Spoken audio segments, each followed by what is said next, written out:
ছাত্রছাত্রীরা মাধ্যমিক পর্ষদের টেস্ট পেপার 2025 ভৌত বিজ্ঞান পৃষ্ঠা নাম্বার 259 প্রথম থেকে শেষ পর্যন্ত দেখবে, কারণ আমরা প্রত্যেকটি প্রশ্নই আলোচনা করি।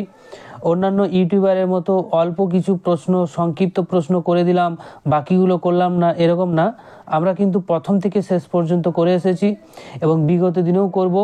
বিগত দিনে করেছি, আগামী দিনেও আমরা করব। কমপ্লিটলি করে দেওয়ার দায়িত্ব আমাদের।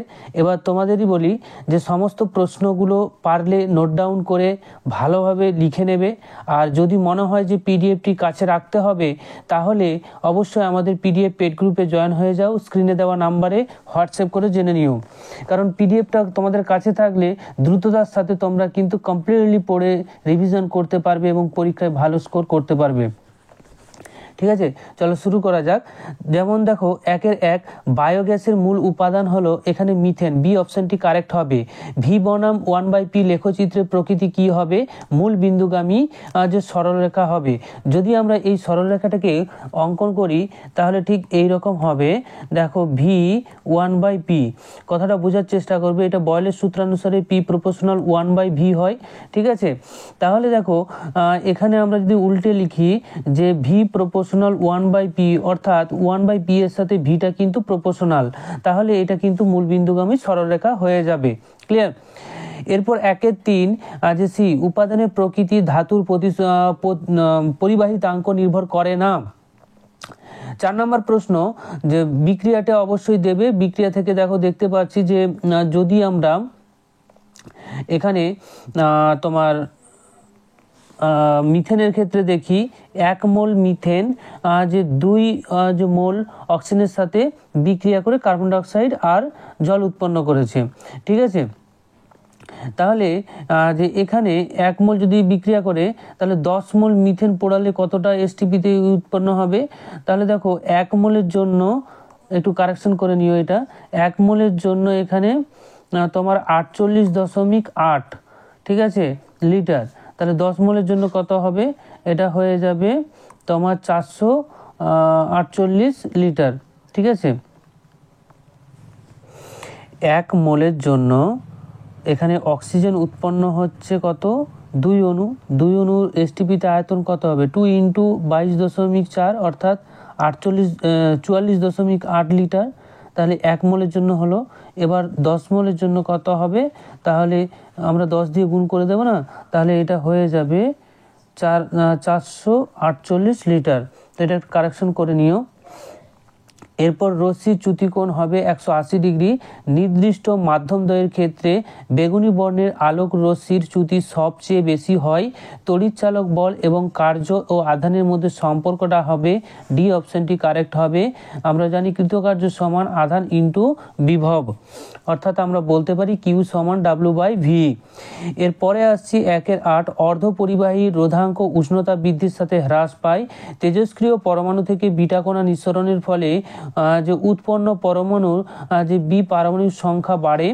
তারপরে 1-10 সন্ধিগত মৌলগুলি একাধিক যোজ্যতা দেখাবে। ক্যালসিয়াম অক্সাইড অণুর অস্তিত্ব থাকে না, কারণ এটি তড়িৎযোজী। কপার তড়িৎ দ্বারে ব্যবহার করে কপার সালফেট দ্রবণে তড়িৎ বিশ্লেষণের করলে যে দ্রবণে কপার সালফেটের গাঢ়ত্ব অপরিবর্তিত থাকে। পটাশিয়াম ডাইক্রোমেট দ্রবণে H2S গ্যাস চালনা করলে দ্রবণের বর্ণ সবুজ হবে। অ্যালুমিনিয়ামের আকরিক বক্সাইটের সংকেত হবে Al2O3 2H2O। CH3CH2OH হলো অ্যালকোহল। এরপর বিভাগ বি এর 2-1 বায়ুমণ্ডলে কার্বন ডাইঅক্সাইডের পরিমাণ বাড়লে বিশ্ব উষ্ণায়ন ঘটে। চার্লস এর সূত্রানুসারে ভি বনাম টি এর লেখচিত্র হবে মূল বিন্দুগামী সরলরেখা। তো পাশে চিত্রটা দিয়ে দিয়েছি, দেখতে পাচ্ছ। অথবাটা দেখো, উচ্চ উষ্ণতা নিম্ন চাপে বাস্তব গ্যাস চার্লস ও বয়েলের সূত্র মেনে চলে। ইনভারের দৈর্ঘ্য প্রসারণ গুণাঙ্ক সবচেয়ে কম হবে। এবার আসছি অথবা, কোনো পরিবাহীর বেদ এবং প্রস্থচ্ছেদের ক্ষেত্রফল অপরিবর্তিত থাকলে ওই পরিবাহী তাপীয় রোধ এবং তাপ পরিবাহিতার মধ্যে ব্যস্তানুপাতিক সম্পর্ক হবে। দাড়ি কামানোর জন্য অবতল দর্পণ ব্যবহার করা হয়। বেগুনি বর্ণের আলোর প্রতিসরাঙ্কটা বেশি হবে। ব্যয়িত তড়িৎ শক্তির একক হচ্ছে কিলোওয়াট ঘন্টা বা বিওটি। বৈদ্যুতিক মোটর ফ্লেমিংয়ের বামহস্ত নীতি মেনে চলে। তারপর অথবা দেখো 5, 10, 15 ওহম রোধকে সমান্তরাল সমবায়ে যুক্ত করলে তুল্য রোধ 5 অপেক্ষা অর্থাৎ সব থেকে ছোট যে রোধ তার থেকেও কম হবে, কারণ সমান্তরাল সমবায়ে তুল্য রোধ সর্বদা অন্য রোধ অপেক্ষা কম হয়। পারমাণবিক বোমা হলো নিউক্লিয় বিভাজন বিক্রিয়ার অপব্যবহার। মেন্ডেলিফের পর্যায় সারণীতে ক্ষার ধাতুগুলি 1A শ্রেণীতে অবস্থান করে। অবশ্যই এটা রোমান অক্ষরে লিখবে। দীর্ঘ পর্যায় সারণীতে গ্রুপের সংখ্যা হবে 18টি। সপ্তম শ্রেণীতে থাকা তেজস্ক্রিয় মৌলটি হবে অ্যাস্টার্টিন এটি। জলের অণুতে হাইড্রোজেন এবং অক্সিজেনের মধ্যে সমযোজী বন্ধন বর্তমান থাকে। সিজিএস পদ্ধতিতে তাপন মূল্য হবে ক্যালোরি পার গ্রাম। তড়িৎ বিশ্লেষণের সময় ক্যাটায়ন অ্যানায়ন তড়িৎ পরিবহন করে।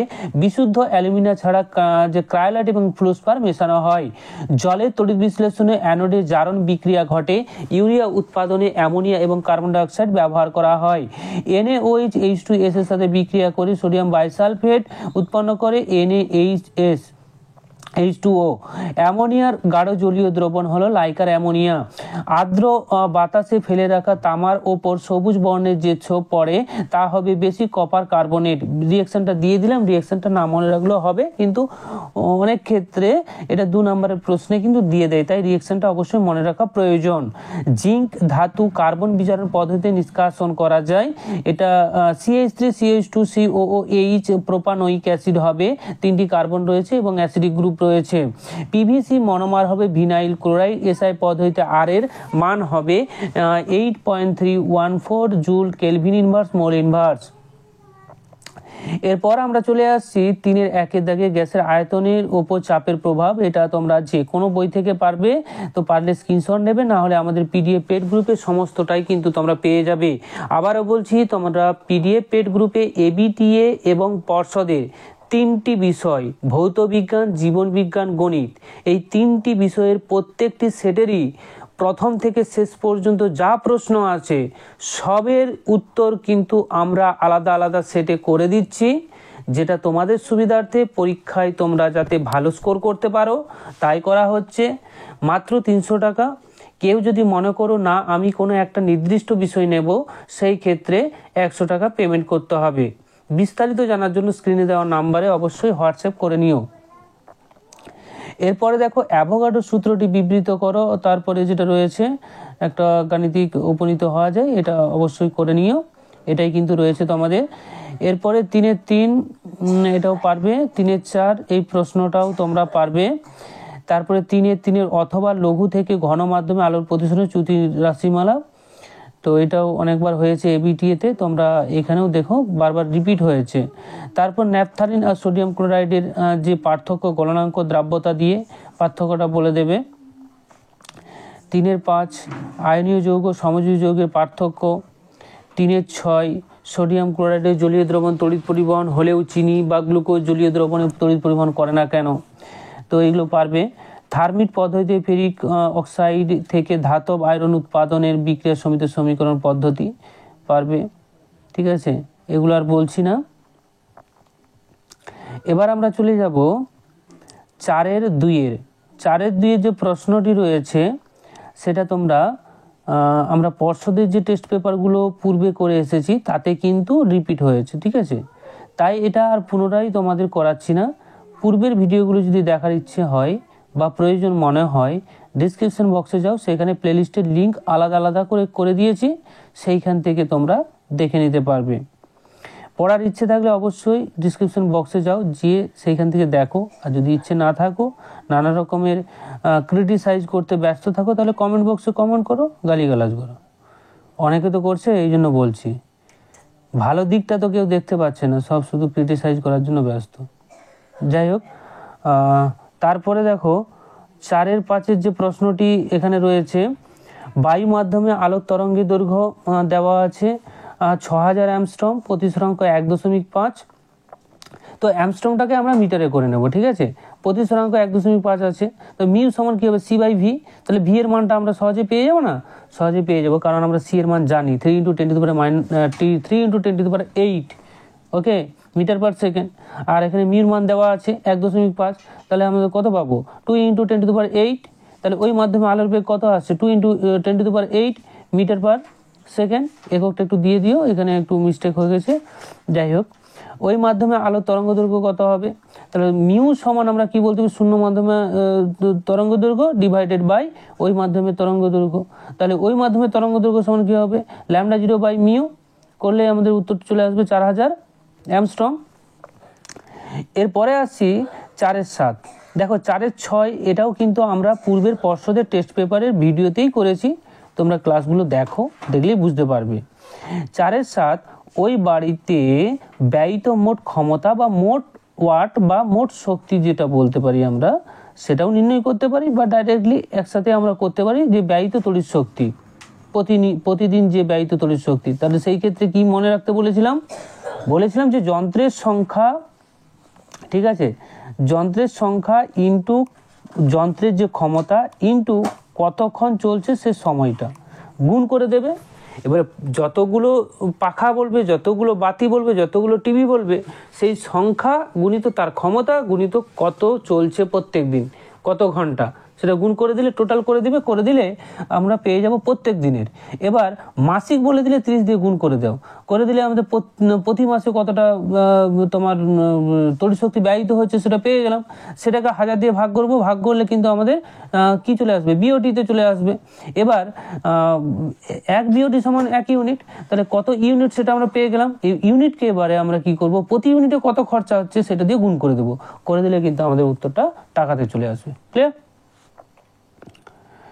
এরপর দেখো 4/9 এর ইলেকট্রন বিন্যাস। এই ক্ষেত্রে কিন্তু ইলেকট্রন বিন্যাসটা বারবার বলছি করে নেবে, কারণ ইলেকট্রন বিন্যাসটা করলে তোমরা তাদের অবস্থানটা বুঝতে পারবে পর্যায় সারণীতে, সে দীর্ঘ বলো বা মেন্ডেলিভ বলো, যাতেই বলো। তো সম্ভবত যদি তোমাদের এইরকম প্রশ্ন থাকে তাহলে চেষ্টা করবে যদি কোনো জায়গায় মেন্ডেলিভ উল্লেখ না থাকে দীর্ঘ পর্যায় সারণী বলে সেটা অবস্থানটা বলে দিবি। আর যদি বলে দেয় যে মেন্ডেলিভের পর্যায় সারণীতে, তাহলে সেই ক্ষেত্রে সেটা মাথায় রেখো, সেই ক্ষেত্রে দীর্ঘ পর্যায় সারণী দিলে হবে না। তাই এই প্রশ্নটা তোমাদের বলছি, দেখো যে এ এর ইলেকট্রন বিন্যাস দেবে, বি এর, সি এর দিয়ে দিলাম। এবার দেখো বি মৌলেও, এখানে যে বি মৌলটা রয়েছে তার দেখো সর্ববহিস্তম কক্ষপথে কটা ইলেকট্রন রয়েছে, 6টা রয়েছে। তাহলে অষ্টক পূর্তির জন্য 2টো বাকি আছে।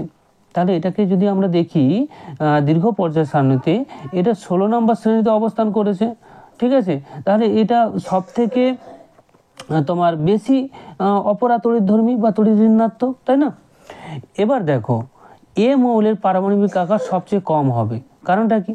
দেখো এখানে এল কক্ষপথ, 3 জনেরই বহিস্তম কক্ষপথ এল, তাতে ইলেকট্রন সংখ্যা বাড়ছে, প্রোটন সংখ্যা নিউক্লিয়াসে বাড়বে, ফলে এদের যে আকর্ষণটা বহিস্তম কক্ষপথের প্রতি, ইলেকট্রনের প্রতি, সে আকর্ষণটা তীব্র হবে, কারণ কেন্দ্রে পজিটিভ চার্জ বাড়ছে, ফলে তাদের আকারটা ছোট হবে।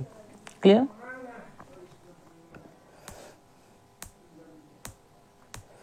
ঠিক আছে,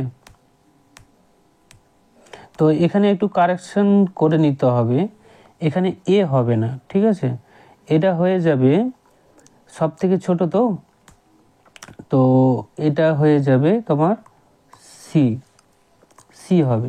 যাই হোক, এটা লেখার সময় অন্যমনস্ক হয়েছিলাম, যাই হোক। তারপর দেখো বি মৌলটি মেন্ডেলিভের পর্যায় সারণীতে কোথায় অবস্থান করবে, 6A শ্রেণীতে অবস্থান করবে। এরপর 4/10 ক্যাথোডের বিক্রিয়া, অ্যানোডের বিক্রিয়া, তারপর এটাও পারবে। 4/11 প্রারম্ভিক যে রাসায়নিক তোমার সংগ্রহগুলো, ফেরাস সালফাইড আর লঘু সালফিউরিক অ্যাসিড, বিক্রিয়ার শর্তটা কি? সাধারণ উষ্ণতায় FeS এর সঙ্গে লঘু H2SO4 বিক্রিয়ায় হাইড্রোজেন সালফাইডে গ্যাস উৎপন্ন হয়। আর 3 নম্বর সমিত রাসায়নিক সমীকরণটা দিয়ে দেবে। গ্যাসের সংগ্রহটা করা হয় কিভাবে, যে কিপ যন্ত্রের মাঝে যে বাল্বটা থাকে বা তোমার বৃত্তাকার যে অংশটি থাকে, সেই অংশে H2S জমা হবে এবং প্রয়োজন মতো কিপ যন্ত্র আমরা ঘুরিয়ে বা কর্ক ঘুরিয়ে কিন্তু সংগ্রহ করব। ঠিক আছে, এবার 4-2 যে প্রশ্নটি রয়েছে, বাণিজ্যিক জিঙ্কে 35% অশুদ্ধি আছে, আর 50 গ্রাম জিঙ্কের সাথে অতিরিক্ত পরিমাণ লঘু সালফিউরিক অ্যাসিডে বিক্রিয়া করলে কি হবে। এটা অনেকবার হয়েছে, তো যাই হোক একবার দেখে নিও। ঠিক আছে, বারবার কিন্তু এটা রিপিট হয়েছে, বিগত মাধ্যমিক 2020-তে এটা এসেছে। এইভাবে সমস্ত প্রশ্নের উত্তর কিন্তু তোমাদের করে দেওয়া আছে, পারলে পিডিএফ সংগ্রহ করে নাও। ঠিক আছে, তো আজকে এই পর্যন্তই, থ্যাংক ইউ।